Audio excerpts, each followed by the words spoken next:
Trata-se de uma casa com 2 quartos, uma sala, cozinha e banheiro. Ao todo são 4 janelas e 2 portas em madeira. O teto não tem forro em gesso. A coberta é feita com estrutura em madeira e telhas cerâmicas tipo canal, como em qualquer outra casa de alvenaria. Uma pintura complementa o acabamento interno e externo. A casa fica assim, pronta para morar.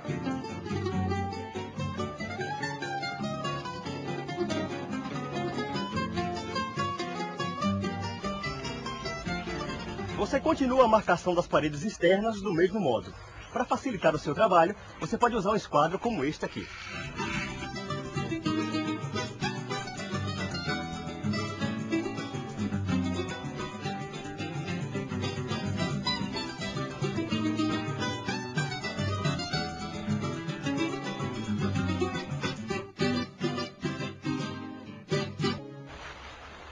As paredes estão marcadas e conferidas. A cola já está preparada. Vamos começar a primeira fiada de blocos. Para facilitar o trabalho, organize as ferramentas e materiais que irá precisar junto a você. Trena, linha, régua, balde com cola, pilha de blocos, serrote, etc. Com tudo à mão, não se perde tempo indo e vindo de lá para cá. Estamos prontos? Então vamos começar. A primeira coisa a fazer é fixar os blocos das extremidades da casa. Entre as linhas marcadas no piso, espalhe uma quantidade de cola suficiente para cobrir a largura de um bloco de gesso, com uma espessura pequena, sem exagero. Coloque o primeiro bloco de gesso sobre a área marcada e bata com a marreta de borracha para fixar. Lembre-se que a primeira fiada de blocos leva um bloco hidro, de cor azul, porque ele repele a água e evita infiltrações. Com a cola, fixe um bloco no outro, respeitando o esquadro.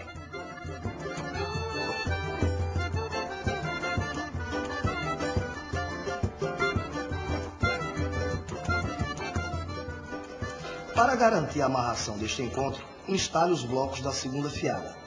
Eles devem ser serrados ao meio e depois colocados. Em breve você vai saber por que serramos estes blocos. Repita esta operação nas outras 3 extremidades da casa. Siga com a aplicação da cola. De agora em diante, passe a cola também nas laterais dos blocos e encaixe-os em seguida. Repita esta operação até o fim da extensão da parede. Os blocos devem ser colocados, alinhados e aprumados.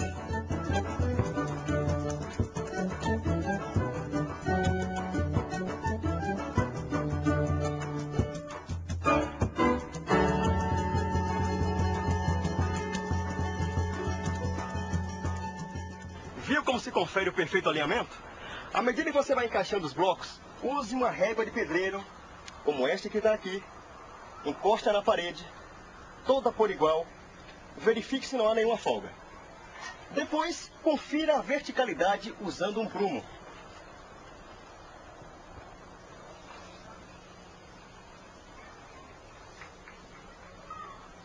O alinhamento e a verticalidade da primeira fiada podem ser mantidos por pequenos calços de madeira ou pregos de aço. Até aqui, nada de novo, não é? Veja por que a gente chama de junção por penetração transpassante. Quando vem a segunda fiada, este bloco transpassa o bloco da outra divisória, desse jeito. Na terceira fiada, o bloco transpassante será o desta parede aqui. A cada fiada que se levanta, deve-se alternar os blocos que transpassam, formando uma trama. Veja neste esquema como funciona o encaixe das paredes pelo método de penetração transpassante. Observe a alternância dos blocos.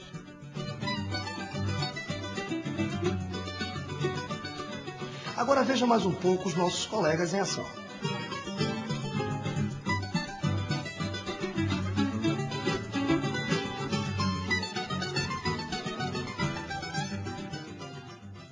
As divisórias com engaste em L são como essas aqui. Se encontram em suas extremidades, formando um L. Aqui também foi usado o método de penetração transpassante. Veja como foi feito. Execute a primeira fileira das 2 divisórias. Encaixe o bloco da parede número 1, colando na parede número 2. Na segunda fiada, alterne os blocos. colando agora a parede número 2 na parede número 1. Em cada fiada seguinte, vá alternando os blocos das juntas, formando uma trama que garante a amarração das divisórias. Para cortar um bloco de gesso, você pode usar uma máquina de corte ou um serrote. Primeiro, você vai marcar esse bloco dividindo em duas partes iguais.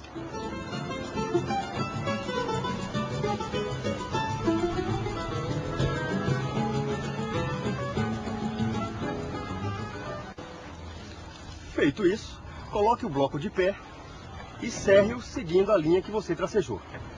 Nessa etapa, é muito importante que você use o seu EPI, Equipamento de Proteção Individual.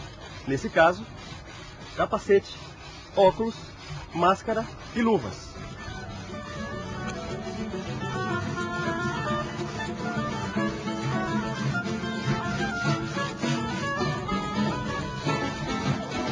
Para facilitar o seu trabalho, é melhor serrar todos os blocos necessários antes de levantar as paredes.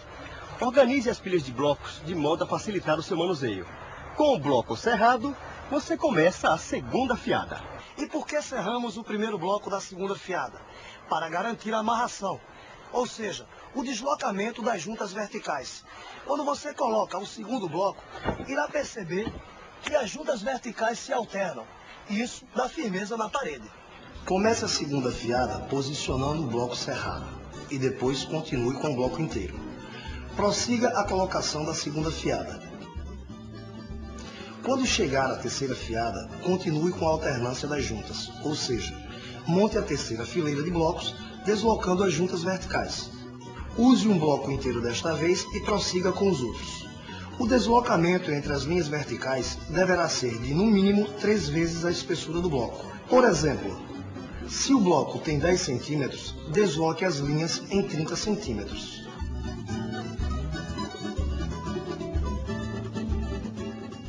Lembre-se sempre de verificar o perfeito alinhamento dos blocos de gesso e também sua verticalidade. Você deve fazer isso regularmente enquanto levanta a parede. Desse jeito, você não encontra uma surpresa desagradável no final. Observe nesta parede como os nossos colegas trabalharam bem. Os blocos foram dispostos obedecendo à alternância das linhas verticais, garantindo assim a amarração da parede. Talvez você até já conheça esta técnica, pois ela também é aplicada na alvenaria de tijolos e argamassa. E aí, viu como é simples erguer uma divisória em gesso? Mesmo que jamais tenha levantado uma parede, você vai ver que a prática e o tempo vão lhe trazer segurança e rapidez na montagem dos blocos. Fixação das grades de porta em madeira. A fixação de grades de madeira com os blocos de gesso é feita com tiras de mantas fibrosas, ou seja, carpete ou alcatifa. O uso da manta fibrosa funcionará como banda resiliente, como se fosse um adesivo. Essa banda deve ter uma espessura de no mínimo 4 milímetros. Essa tira é cortada com uma largura mínima igual à largura do bloco de gesso, menos 2 centímetros. Ela é colada à grade por meio do uso de cola de neoprene, ao longo de toda a parte externa da grade. Depois, sobre a tira vem a cola de gesso e os blocos.